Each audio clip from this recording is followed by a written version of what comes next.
What's up, everybody? This is Betty Garza, your local realtor right here in South Florida. And today we're going to be talking about the 6 things you must know if you're thinking about relocating and moving to Florida. And we're getting at it right here.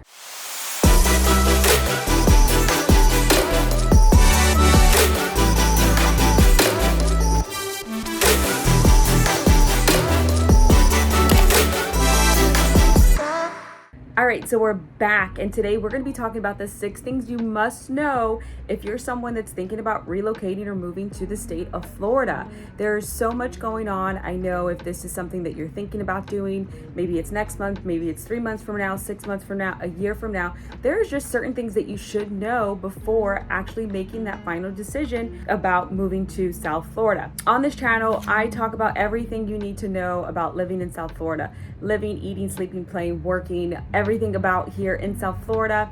This is the first time you're at my channel and you want to know all of those things, definitely hit that subscribe button and ring that bell so that you're the first to know and notified every time I post a new video, which is weekly.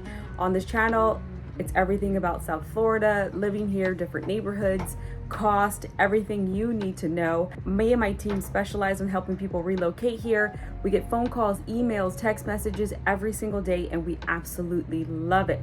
So the only way we can help you is if you do one of those. If you want to send a pigeon carrier smoke signal, you can do that too, whatever it takes to get a hold of me. But let's get into it. Okay, so the 6 things you need to know before moving or relocating and living here in South Florida. Number 1 is the property taxes.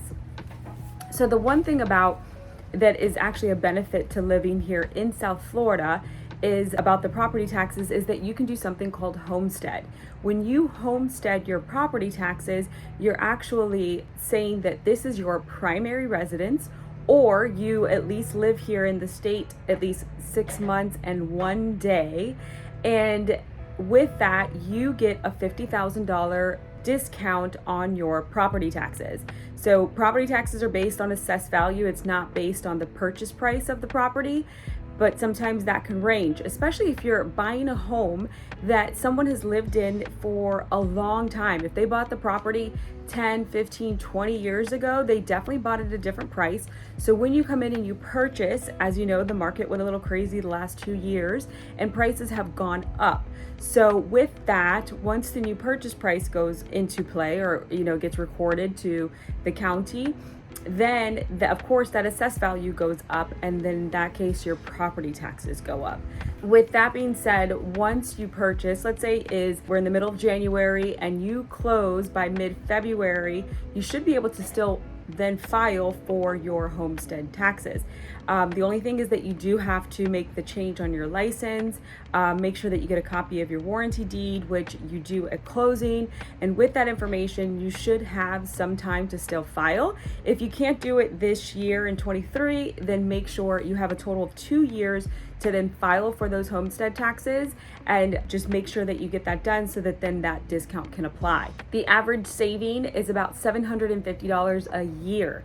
That's every year that you're living in that property. So that definitely adds up.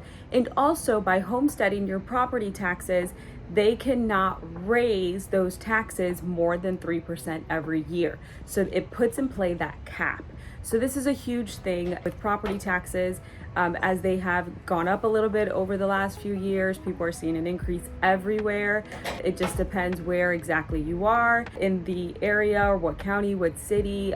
Property taxes definitely range, depending on the property, but that is something that we can definitely look at while you're looking at property. It's always based on the year prior. So if you were here purchasing a house today and we were out shopping, you would then see what the property taxes were for 2022. We pay our property taxes in arrears. So based on that they would take that number, divide it by 12 if you're financing, and that's the payment that goes into your mortgage monthly payment, which then goes into escrow. And in November, your mortgage company would then pay the property taxes for you, because your escrow account is like a little savings where that goes in every month, little by little, to where it adds up to what, an estimate of the property taxes are. So if it is somebody in that case that has lived in the property a long time, then your mortgage lender would then estimate the taxes to be a little higher instead of what is on record because of that. So definitely that's something that we can talk a little bit more about. All right, topic number 2 is homeowners insurance. So when you are purchasing a property here in Florida and you are financing, you are required to then purchase homeowners insurance. When I'm working with buyers, I definitely encourage them to do this early in the process once we go into contract on a property, or even if you're thinking about a certain property and you kind of need an estimate of what that would cost, I would then have a conversation with the other realtor. Hopefully they know the age of the roof, windows, doors, things like that, because that is something that plays. Some insurance companies want to see that your roof is under 20 years old, even though most roofs are an estimated between 25 to 30 year lifespan. They want to see that the roof is under 20 years old, or they won't write a policy for it. So that's why it's important to kind of do that step in the early process of going into contract for a property, just to make sure that that monthly cost, whatever it might be, is something that you definitely can afford. That is another thing that goes into your monthly payment in your mortgage. So especially with your FHA, first time home buyers, you will have an estimation of cost every month that will then go into that same escrow account as your property taxes. And again, that will automatically get paid every year. This is not based on the months between November and March. This is based on your date that you actually purchased the property, because it's a policy. It's not property taxes that are due for everybody at the same time. So again, that's something you want to look into, get that priced out, because you want to make sure that you can afford that. Now, I know when I'm working with my buyers, I'm always asking those same questions. Age of roof, windows, are they hurricane impact? There's a difference there too. Or does the house come with, shutters, accordion shutters? Some kind of protection is what the insurance company wants to see. So they want to see the type of roof, age of roof, windows, everything that is an entrance to the home does have some kind of hurricane protection, because as you know, here in Florida we do get hurricanes. They range from different categories from 1 to all the way to 5, and they want to make sure that the home that you are purchasing and they are lending you the money for is definitely protected from these storms. Number 3 tip, as far as when thinking about relocating here to Florida and purchasing a home, are deed restrictions. Here in Florida, it's very different from other states and cities. I literally just came from New York, and coming from there and coming here, I can see how different the real estate is. I was in the city. I'm sure other cities surrounding New York City, Manhattan area specifically, have different neighborhoods, but here in Florida, it's definitely a lot of different areas and neighborhoods, and also there's a lot of properties that have associations linked to them. So these associations have rules as far as what you can and can't do in the neighborhood with your specific property. What's the use of the property? Is this going to be your primary? Are you looking to purchase a property for investment? Are you looking to rent it out right away? Are you wanting to Airbnb it? Those kinds of things, these associations place rules on those properties. So knowing what the deed restrictions are up front is something that's very important. So whenever, it depends on what kind of buyer I'm working with, whether it's somebody that's looking for a primary residence, that is looking to, live in that home permanently, then you just kind of want to see, maybe you have a pet. What are the pet restrictions? Do they offer a community pool? What are the hours to the pool? What are the association dues every month? What do those dues include? Do they have a community playground for the kids, pool, amenities? Like, exactly what are you looking for and what are you paying for is something so important to look into prior to even making an offer on the property. A lot of agents will also include the rules and regulations to the community within the MLS, and if not, stuff is found online just based on the community, neighborhood name.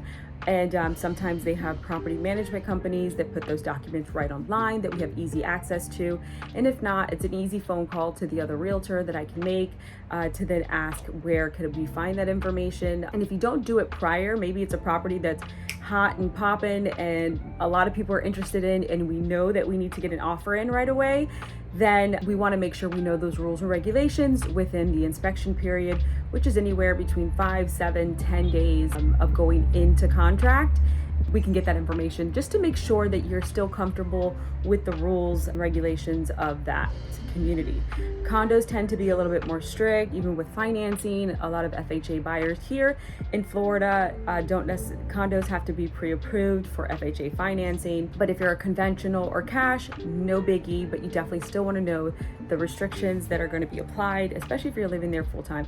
Or if it's an investment property that you're purchasing, you want to make sure that you indeed can rent that property right away, or is there a restriction as far as, what's the minimum? Is it only 3 months at a time? Is it only once a year? Is it annually? Those kinds of things are going to be important, because you don't want to purchase a property, get to the closing table, and find out that maybe you have to wait a year or 2 years to rent it out to someone, or maybe you could only do it one time a year for a minimum time. If you're looking for Airbnb, kind of staying out, a lot of the buyers that I've worked with, investors I've worked with that look for Airbnbs, they usually don't want an association attached to it. And then from there, it's just a matter of kind of finding out from the city or county if they have specific restrictions to, Airbnb in a property. But again, deeper conversation that we can have. All right, guys. So if you're finding this information useful, or maybe I'm not touching base on something specific that you're looking for, there is a link in the description where you can set up a one-on-one with me. We can meet via Zoom, have a conversation, a little bit more about what you are looking for. Would love to help you with that. And if not, don't forget, hit that subscribe button or ring that bell so that you're notified every time I post a new video. It helps the algorithms within YouTube to get this information out to people just like you. All right, so number 4 is closing costs. So closing costs tend to be a little higher here in Florida. When I'm talking to buyers, that's kind of one of the first questions that they ask me. Everybody knows that when it comes to financing, you speak to your lender, you look at your numbers specifically as far as budget, what you can afford, what type of financing do you qualify for. FHA is typically about 3.5% down of the purchase price, and then conventional is anywhere between 3 to as much as you want to be. Usually most people do the 20% to then avoid paying the mortgage insurance on the financing every month. So typically when I'm working with buyers and they ask me, okay, what are my closing costs going to be? Closing costs are fees that go to the title company. Maybe your realtor has a processing fee, and your lender, if you're doing financing, is going to have their fee. So there's different aspects that go into play with this, but usually I tell people between 3 and 4% of the purchase price is kind of what you're looking for. So if you're an FHA buyer and you're putting down 3.5%, so on top of that, an additional 3 to 4%, so between 6.5 to 7.5% will be what you should have. Now, the market here is shifting a little bit compared to the last 2 years. The last 2 years, you could not get a seller to repair a sink or a hole in the wall or anything at all, or even help with closing costs. People were coming in and bidding, over asking. There was escalation clauses involved in every single offer. There was probably 20 other buyers. And so now there are some markets still here that are in multiple offer situations, though you're not competing against as many buyers. So that being said, a seller is now more likely to help with closing costs or make repairs, different things.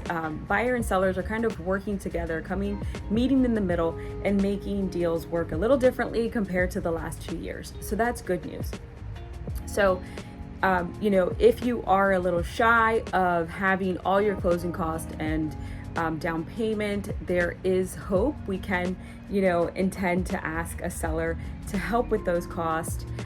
There's even financing options where you can buy down rates for, 1, 2, or 3 years, different things like that. But again, I have a preferred, lenders that I can recommend for financing if you do have additional questions in that regard. But yes, closing costs is definitely something you want to think about. Okay, so the next topic I want to talk about is oceanfront. If you're someone that's looking, I know a lot of people think about Florida and they're like, yes, the beach.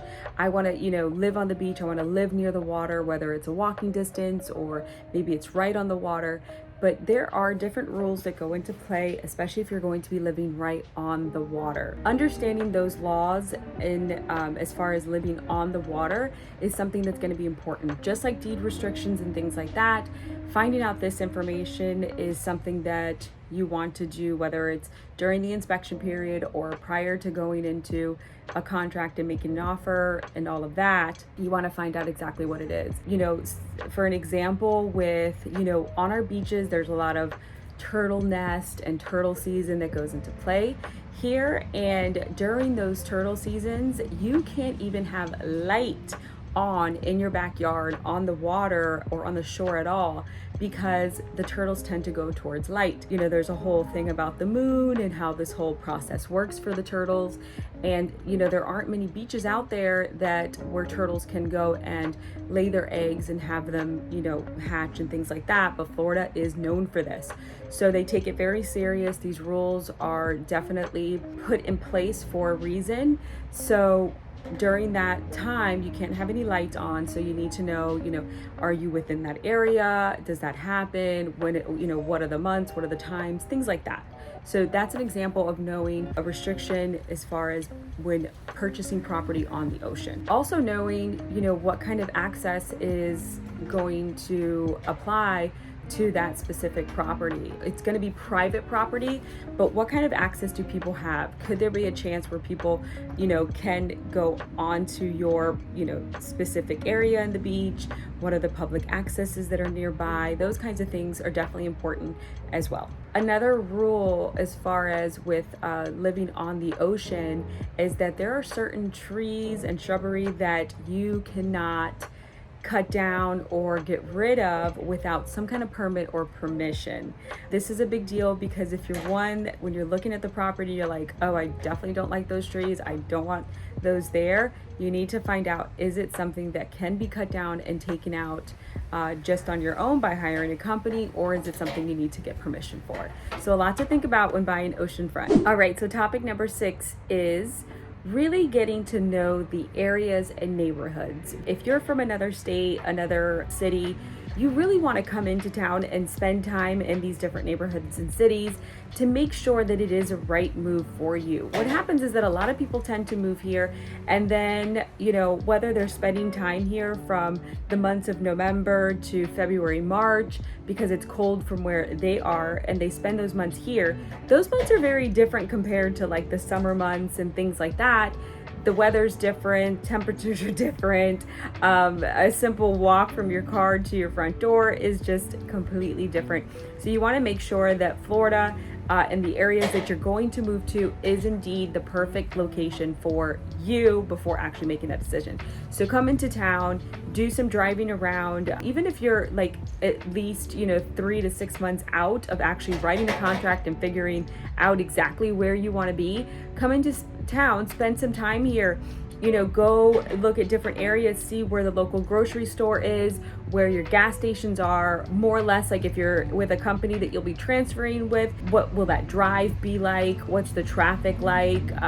What will your commute on a daily basis be? Because those are the things that are going to make a difference for you while you're here when you move here. What does the neighborhood offer as far as amenities? Do you want to live closer to work or maybe further away? They always say maybe not necessarily living close to work, but more or less like where you play, where you hang out, what you're going to do on the weekends and things like that is what's going to be more important to you. So really coming in, getting a feel of what that is and what the different neighborhoods offer, different areas. Where is a downtown area, if that's something that's important to you? Is walkability important to you? Because not a lot of places here are good as far as walkability.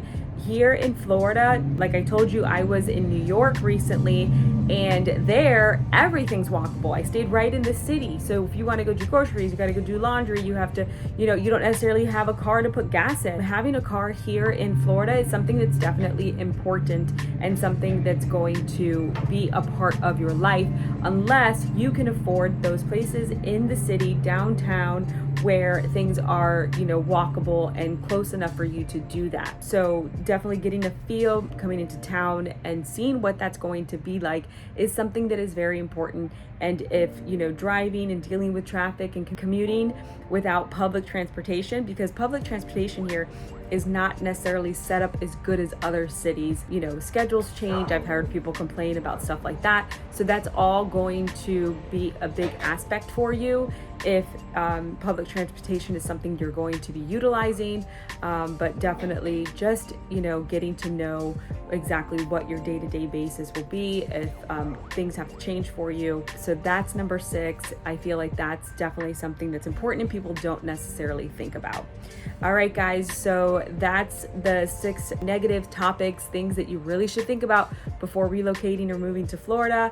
If you have any questions, don't forget there is that link in the description where you could set up a one-on-one with me. Call me, text me, email me, whatever it takes to get a hold of me.